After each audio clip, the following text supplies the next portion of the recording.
nagtatanong po kung anong gagawin ng divorce, nagtatanong. Wala pa po kasi tayong divorce dito sa Pilipinas. So, but the Philippine court acknowledge. Hello everyone! Welcome back to my channel. Kung bago ka pa sa channel na to, this channel features different informative videos about parenting, about education, about health, and about annulment. Kaya kung hindi ka pa nakasubscribe, please subscribe na at pakihit na rin ang notification bell para lagi kang updated sa mga latest videos natin every week. Maraming salamat po sa mga lahat ng nag-subscribe at nanonood po ng ating mga videos. At ang mga nagtatanong po, marami din pong mga nagtatanong. Minsan po nasasagot ko na, pasensya na po sa hindi ko pa nasasagot. But rest assured po na nababasa ko po lahat ng mga katanungan nyo.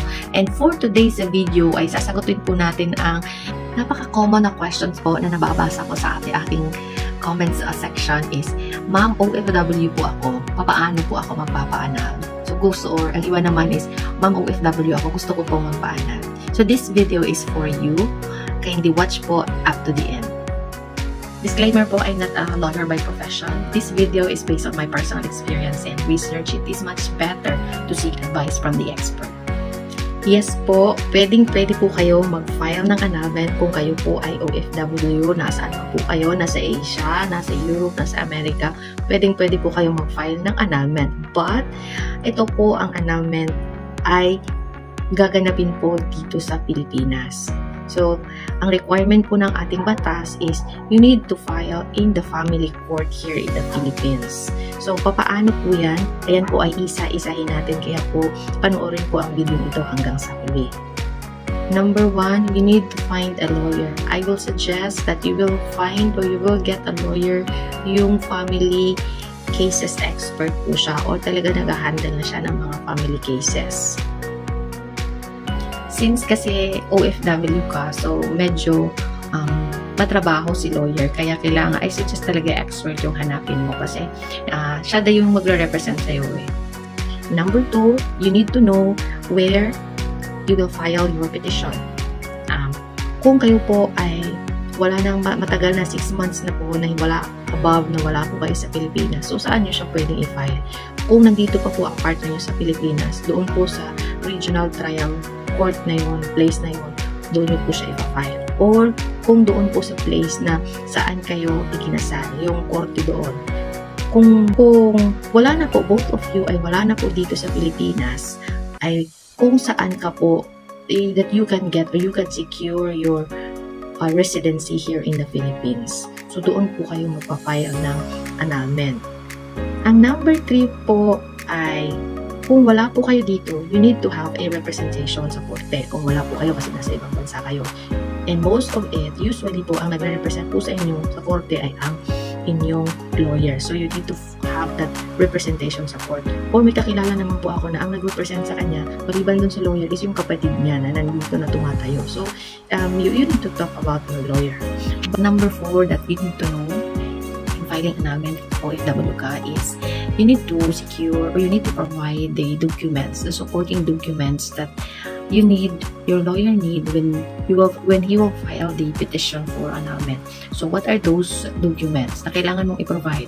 Your marriage certificate, the authenticated, kung meron kayong mga anak, yung mga birth certificate nila, your proof of residency, your psychological test, at yung statement of your witnesses. Usually, ang hinihingi po ng court is kung psychological incapacity po ang grounding nyo, ikaw, the petitioner, your psychologist, and there are 2 witnesses na ipepresent mo. So, kung wala ka po dito sa Pilipinas, so mas mahihirapan kang mag-communicate o sino man ang mag-witness. Pero kung meron ka namang mga kakilala, mga kamag-anak, kapatid ba, kapamilya na tutulong sa'yo to find out, to help you in that process, hindi na rin siguro masyadong mahihirapan ka.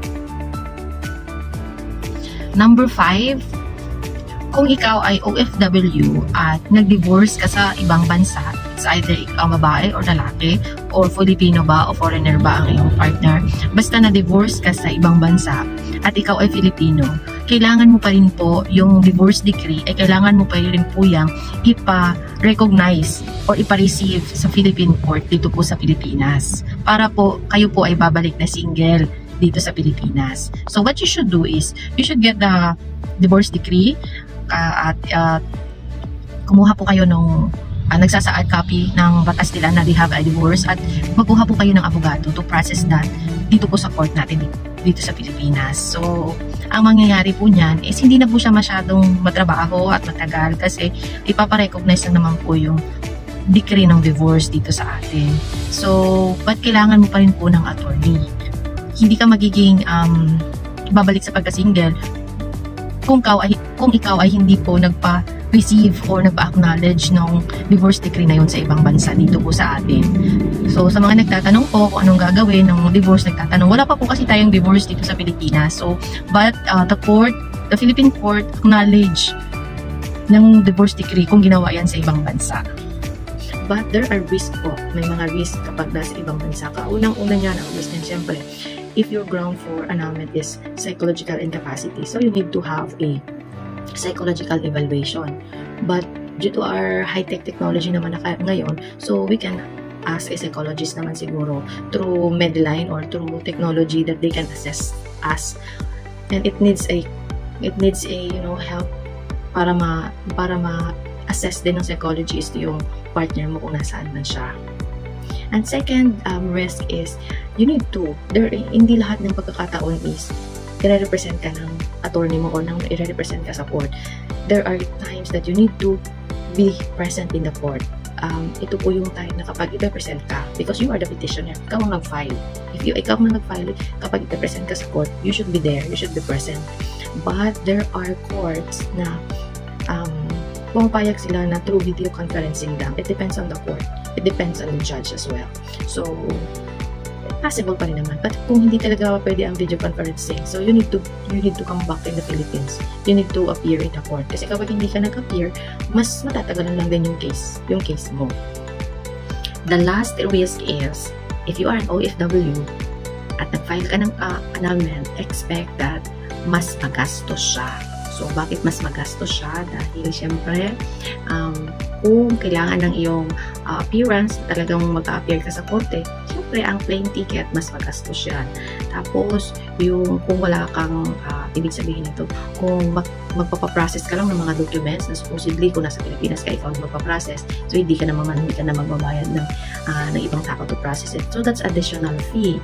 So, expect talaga po na mas magagastos ka. So, before ka mag-file ng annulment, you need to be ready emotionally and also financially. Dahil wala pa naman po tayong divorce dito sa Pilipinas. So, if you want to be ma-legalize ang lahat, paghandaan mo. And kapag nasimulan mo na yan, magpa-process na rin naman yan. Matatagalan lang, pero may iba naman na mabilis lang din. Umabot lang din sila ng 1 year, 2 years. So hopefully that this video helps you a lot. Please comment down below kung meron po kayong mga katanungan at pakishare na rin po ito para po makatulong din po sa iba. Ito akong book na ipopromote, and it helps a lot to build kapag kayo po ay from a broken relationship, from a broken marital relationship like me. You need to know what are the things, ano ang gagawin para you will protect your relationship. So this book, Highly Effective Marriage, yan, from Nancy Van Pelt, and has a lot of tips and informations on how to build a healthy, happy, and strong relationship po. If you want this book, please kindly comment down below your name, your contact number, and your address po. So I can send to you. So murang halaga lang po ito, cash on delivery po.